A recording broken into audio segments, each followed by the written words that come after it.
हम पता करने की कोशिश कर रहे थे कि अल्लाह का नाम लेकर किसी को निपटाने की बात अमानतुल्लाह खान ने कही। उन्होंने इंशाअल्लाह भी कहा, बहुत अच्छी बात है, मैं भी अल्लाह का नाम लेता हूं, परवरदिगार का नाम लेता हूं, गॉड को पूछता हूं, साथ ही साथ गुरु नानक के प्रकाश पर्व में भी जाता हूं और मंदिरों में भी जाता हूं। लेकिन मैं कम से कम इस तरह के दावे नहीं करता हूं कि भगवान किसी के खिलाफ आपको आक्रोशित करता है या आपको उद्वेलित करता है। सवाल यहां पर यह है कि अमानतुल्लाह खान ने एक जालिम का जिक्र किया जिसके लिए अल्लाह ने उनको गाइड किया है। वो जालिम कौन है, अगले आधे घंटे पता लगाएंगे।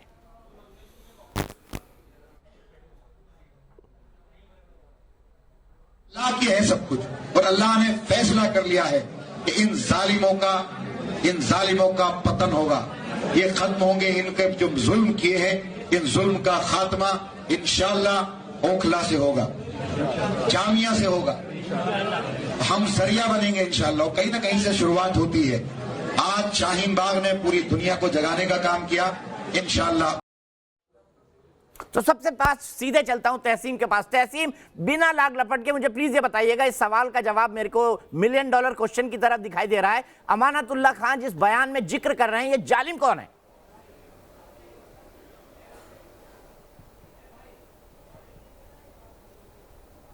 सीधी तरह से जालिम दीपक जी मौजूदा हुकूमत है, जिन्होंने सबका साथ सबका विकास का वादा किया, देश की अर्थव्यवस्था को उस नतीजे पे ले गए कि आज IMF कहती है कि दुनिया की अर्थव्यवस्था हमारे मुल्क की वजह से ख़राब हो रही है। जालिम वो व्यक्ति है जो कहता है मैं 2 करोड़ नौकरियां दूंगा हर सालाना, लेकिन 40 साल में सबसे अधिक बेरोजगारी जिसने पैदा किया। जालिम वो व्यक्ति जो 8 बजे न्यूज़ नेशन पे आते हैं 8 नवंबर को, कहता है कि नोटबंदी से आतंकवादी और अर्थव्यवस्था बढ़ जाएगी और उसके बाद डीडी पे आए थे, हमने तो बीम किया था, गलत आरोप मत लगाइए। डीडी पे आए थे प्रधानमंत्री जी, हमने बीम किया था उसको। चुका है। नहीं, मैं नहीं डर रहा, मैं तो उनको फैक्ट बता रहा हूं। तहसीम बताइए, कंक्लूड करिए। तो आपका चैनल दुनिया का नंबर 1 चैनल है। आपके मुंह में घी शक्कर, कंक्लूजन आपके मुंह में घी शक्कर। वो व्यक्ति है तहसीम, कल पार्टी, कल शानदार पार्टी, आपने मेरे मुंह की बात छीन ली। मीडिया जी, चलिए कंक्लूड करिए तहसीम, आपने अपनी बात कही, कंक्लूड करिए। बिरयानी खिलाना, बस पार्टी में बिरयानी खिलाना, जो बोलेंगे वो खिलाना। दीपक भाई, शाहीन बाग की दुकानें बंद है तो वहीं से मंगवा देता, मुझे कोई दिक्कत नहीं है, जाता हूं वहां पर खाने में। मानता हूं ये जालिम ये मौजूदा।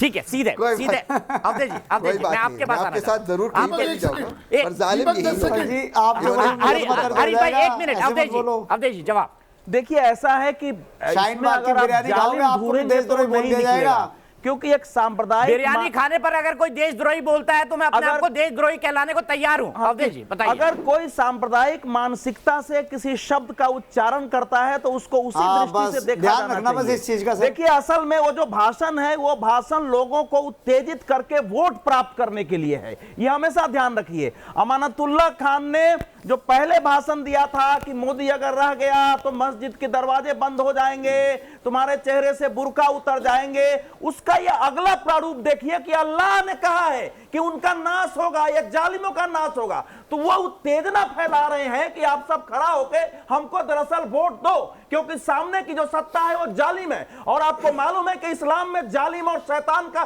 क्या मतलब होता है, बहुत भयावह मतलब होता है। हम लोग जो जालिम साधारण ढंग से कोई अपराधी, कोई क्रूर, कोई तानाशाह मान लेते हैं, वही अर्थ इस्लाम में उसका नहीं है। जालिम को लेकर बड़े युद्ध हुए हैं इस्लाम में, तो वो शब्द असल में सांप्रदायिक तनाव भड़का के वोट लेने का है। अब घनेंद्र जी से आप पूछ रहे थे, मैं और घनेंद्र जी सैकड़ों डिबेट किए हैं, जितना गुस्सा मैंने अभी उनके चेहरे पर देखा, लगा कि आंख से खून उतर रहा है, ऐसा मैंने कभी नहीं देखा। इसका मतलब कि आम आदमी पार्टी को भी अमानतुल्लाह खान के बचाव करने में कितनी कठिनाई हो रही है। और अंतिम बात जो मैं कह रहा हूं, संबित पात्रा दे या कोई दे, वीडियो में अमानतुल्लाह खान का चेहरा, उनके हाथों में माइक, उनकी आवाज साफ सुनाई दे रही है। और मुझे लगता है कि यह कानून और व्यवस्था का मामला नहीं है। आम आदमी पार्टी को स्वयं इसके बारे में इसकी निंदा करनी चाहिए थी। अगर मैं आम आदमी पार्टी का अध्यक्ष होता तो ऐसे आदमी का टिकट वापस कर चुका होता। चलिए, बड़ी बात करिए, ये तो नहीं करेंगे, मुझे पक्का पता है ये क्लीन चिट देंगे। वैसे भी अभी ये पार्टी के नियम कानून से परिचित नहीं होंगे।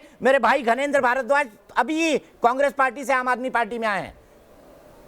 मौलाना साहब, ये जालिम कौन है, समझाइए। देखिए, एक चीज मैं आपको बताऊं, जालिम वो हैं जिन्होंने गाय के नाम पर इंसानों को मारा है। दीपक जी, एक मिनट आ रहा हूँ ज्ञानेंद्र भाई, एक मिनट आ रहा हूँ। जालिम वो है जिन्होंने गाय के नाम पर इंसानों को मारा है। जालिम वो है जिन्होंने लव जिहाद के नाम पर इंसानों को मारा है।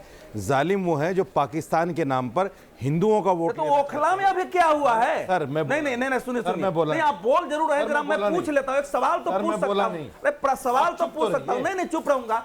ओखला में कौन सी अभी गाय मारी, गाय के लिए मारी गई है? ओखला में किसकी हत्या हुई है? हरीश भाई एक मिनट आ रहा हूँ आपके पास, फिर विवेक के पास जाऊंगा। सर मेरी बोलिए बात तो पूरी हो जाए।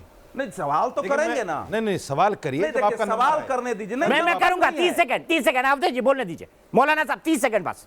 आपको तो ऐसा लग रहा है कि जैसे मैं सारी बातें आपके लिए कह रहा हूं। नहीं, लेकिन आप वहां कौन सी आप आपके लिए आप देश के 135 करोड़ लोगों को प्रभावित करते हैं मौलाना साहब, आप जानते नहीं है, इसीलिए आप शाहीन बाग नहीं जा रहे हैं। शाहीन बाग में मुझे बताइए ना, किस गाय के कारण किसी को मारा गया? शाहीन बाग में क्या हुआ? जामिया में क्या हुआ? चुप हो तो नहीं, जवाब दीजिए ना, जवाब 30 सेकंड बताए। दूसरे देखिए, फिर वही बात आती है, अमानतुल्लाह खान के बयान को आप देखिए। हालांकि मैं भी पुष्टि नहीं करता, लेकिन ये बयान उससे जहरीला नहीं है कि रामजादे और हरामजादे। ये बयान उससे जहरीला नहीं है कि मुसलमान के दोस्तान कब्रस्तान या पाकिस्तान। ये बयान उससे जहरीला नहीं है कि जो लोग इस्लाम के नाम पर एक देश अपना ले चुके, उनका हिंदुस्तान में क्या काम। ये बयान उनसे जहरीला नहीं है। बगल में वो बैठे थे ना रमीज, वो कह रहे थे पाकिस्तान में हिंदू कितने सुरक्षित है, वो कल आपके सामने कह रहे थे। वो शाहीन बाग के आंदोलनकारी आपके सामने पाकिस्तान की प्रशंसा कर रहे थे। शाहीन बाग के आंदोलनकारी आपके सामने पाकिस्तान की प्रशंसा कर रहे हैं। उस पर आप उस पर डिबेट नहीं करेंगे, क्योंकि आपको पार्टी की वफादारी दिखानी है। मुझे किसी पार्टी से आपको दिखानी है, आपको पार्टी की वफादारी दिखानी है, और इनको भी।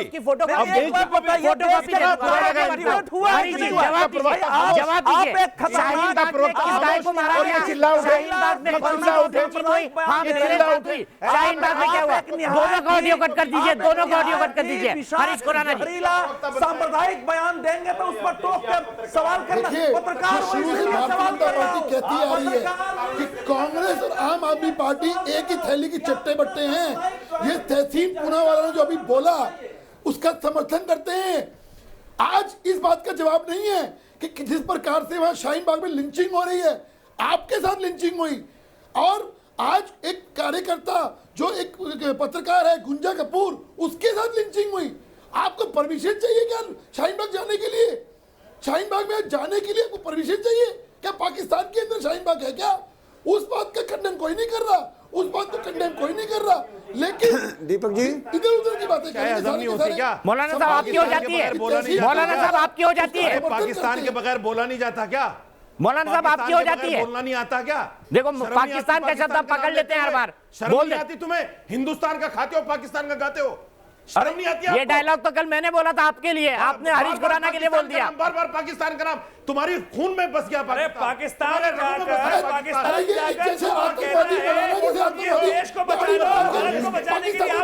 गद्दार हो। तो अगर ये गद्दार है तो आप नारा लगाइए। अगर ये गद्दार है, अगर ये गद्दार है मौलाना साहब, तो नारा लगाइए जो अनुराग ठाकुर ने लगाया है।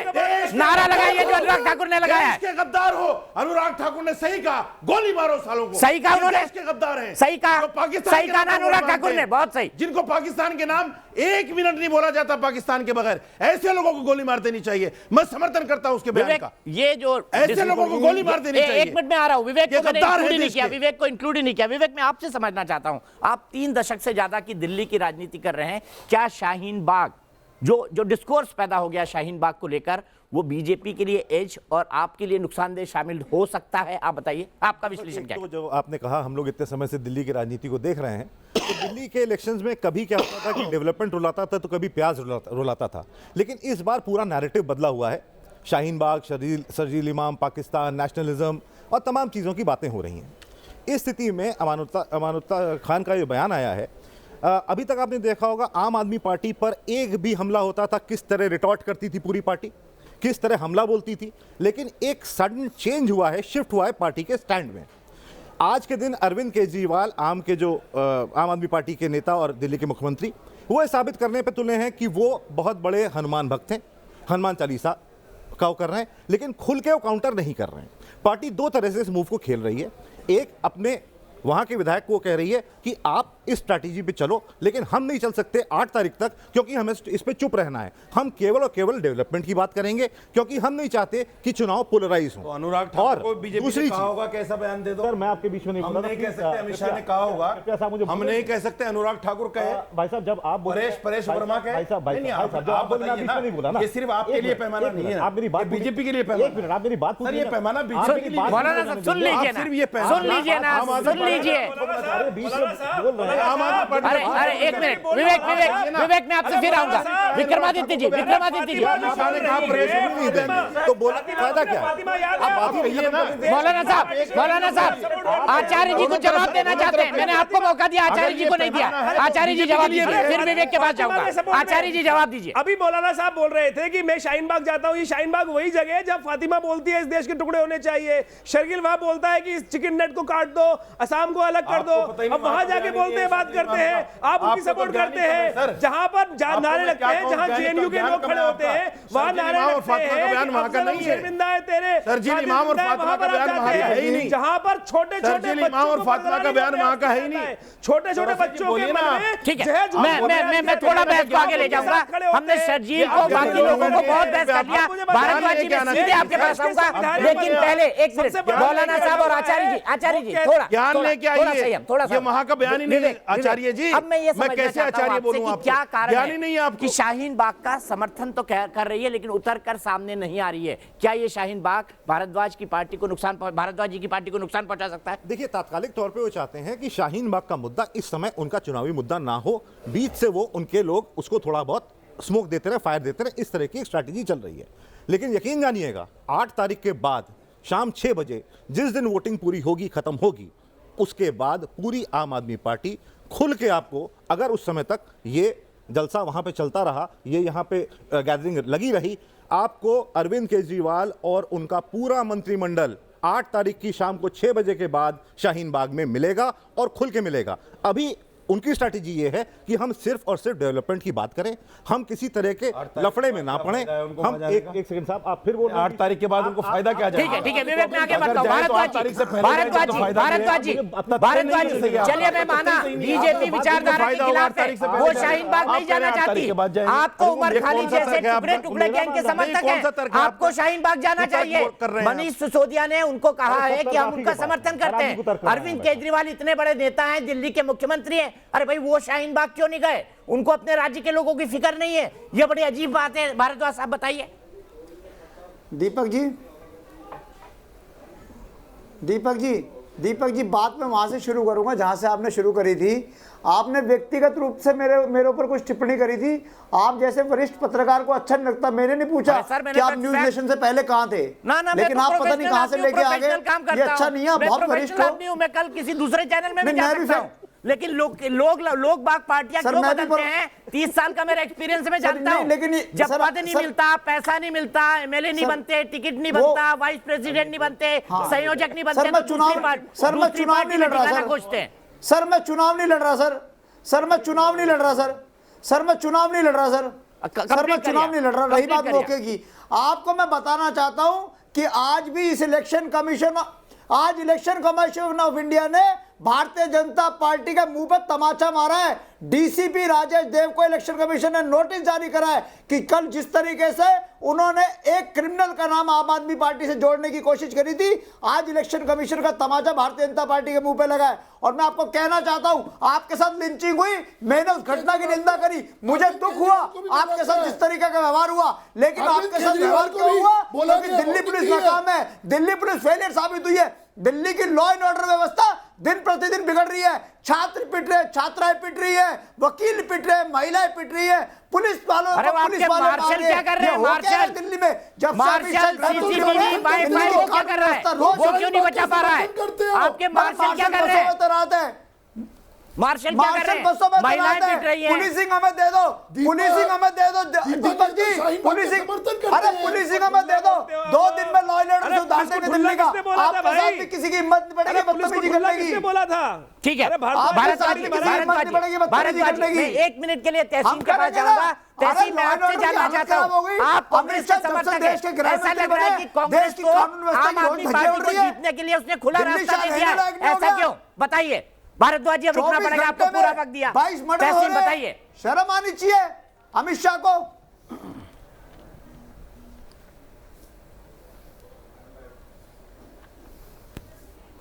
देखिए, मैं एक ही चीज़ जानना चाहता हूँ, बार बार इस इलेक्शन के अंदर शाहीन बाग ही एक मुद्दा क्यों बन रहा है?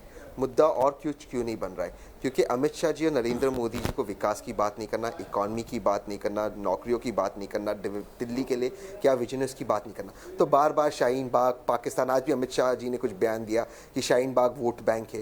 ये किस तरह की राजनीति हो रही है? मैं एक सवाल पूछना चाहता हूँ, आज जो डीसीपी को फटकार मिली इलेक्शन कमीशन से, क्या राहुल वो गांधी डीसीपी का है? गलत था या नहीं नोटिस था? गया है, जब दिल्ली फटकार पुलिस नहीं के है सामने एक भाई। व्यक्ति नोटिस हाथ और में फटकार में पिस्तौल अंतर लिए, होता है। जामिया के स्टूडेंट्स के सामने उसने पिस्तौल रखा था, किसी क्या को पुलिस ने कोई गलत एक्शन चीज दिया? नहीं बोला आज तक जाना पुलिस ने चाहिए। उस पर हमको दुख कार्रवाई इसलिए की। होता और है। आखिरी को सवाल, बोला जाए, आप- दिल्ली ये बीजेपी पुलिस ने है, व्हाट्सएप को बीजेपी खोजा है। कैसे? आपको जब अगर बोला जाए कुछ तो आपको दुख क्यों? आप तो आज एक मिनट मौलाना साहब, आप नहीं, मौलाना किसी कंक्लूड को करो। आप तहसीन गद्दार कर रहे हैं, तहसीन किसी को किसी भी ज्ञानी कर क्रिमिनल रहे हैं, किसी को इन्वेस्टिगेशन कह में रहे हैं जब बिना जानकारी आरोपी के का आप मोबाइल सर्टिफिकेट बरामद बांट होता रहे है हैं, तो ये बैठ के। बेसिक किसी पता को होनी बोलने चाहिए नहीं दे रहे कि उसके हैं। व्हाट्सएप का डाटा रिट्रीव किया जाता है कि उसने किससे बात की। मेरे ख्याल से ये कोई आर्गुमेंट नहीं है। देखिए- यहाँ पर मैं दो लोगों से कंक्लूड कराना चाहूंगा। 30 सेकंड। विवेक, क्या आपको लगता है शाहीन बाग के नाम पर दिल्ली में कुछ वोट एंड टू पड़ेंगे? एंड इंक्रिप्शन रहता है। सॉरी मैं विवेक। बात तहसीन में फिर आता हूं आपके पास। विवेक, दीपक, मेरा मानना है कि शाहीन बाग दिल्ली नहीं है। दिल्ली बहुत बड़ा है, दिल्ली फैलता जा रहा है लगातार। दिल्ली द्वारका भी है, दिल्ली रोहिणी भी है, दिल्ली पुरानी दिल्ली भी है, दिल्ली जमुना पार भी है। मुझे नहीं लगता कि शाहीन बाग आज की तारीख में भी इतना बड़ा मुद्दा बन पाया है कि वो दिल्ली के चुनाव में बहुत ज्यादा हावी होगा या दिल्ली के चुनाव की हवा बदलने में बहुत अवधेश जी, बड़ा 30 रोल सेकंड। प्ले करेगा। देखिए, शाहीन बाग इस समय एक राष्ट्रीय मुद्दा बन गया, इसलिए वोट को प्रभावित करेगा, लेकिन वो वोट एक किसके पक्ष में जाएगा पूरी तरह यह कहना कठिन है। लेकिन शाहीन बाग इस चुनाव का एक बड़ा मुद्दा है, उसका समर्थन करके भी और उसका विरोध करके भी। ठीक है मौलाना जी, आपका मैं शुक्रिया अदा करना चाहूंगा क्योंकि आपने शो के दौरान कहा कि देश के गद्दारों को गोली मारनी चाहिए। आपने मेरे मन की भावना प्रकट की। अनुराग ठाकुर को आप आलोचना कर रहे थे, लेकिन आपने खुद वही बात मैंने की। कभी आलोचना नहीं की उसकी। अनुराग ठाकुर की कभी आलोचना चलो हम नहीं की। दोनों बाइट निकाल के दिखाएंगे। फिलहाल मैंने लेते कभी हैं आलोचना ब्रेक।